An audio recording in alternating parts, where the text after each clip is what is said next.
नक्ता Coca कैदी 804 भारतीय army के नौजवान भी झूम उठे।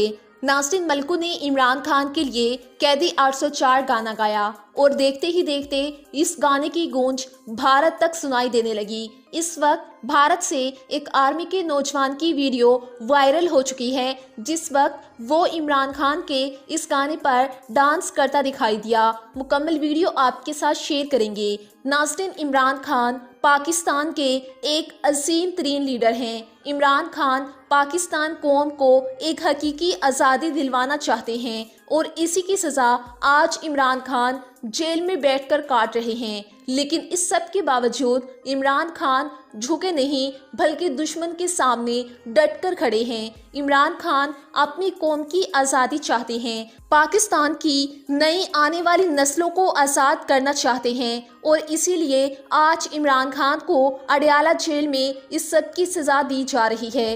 पूरी कौम 8 फरवरी को बाहर निकले, 8 फरवरी को इमरान खान को वोट दें और एक बार फिर इमरान खान जैसे असीम लीडर को पाकिस्तान का वज़ीर आज़म बनाएं। नाज़रीन, भारत से वायरल होने वाली ये वीडियो आप भी देख लीजिए और अगर आप इमरान खान को सपोर्ट करते हैं तो वीडियो को लाइक लाजमी कीजिएगा।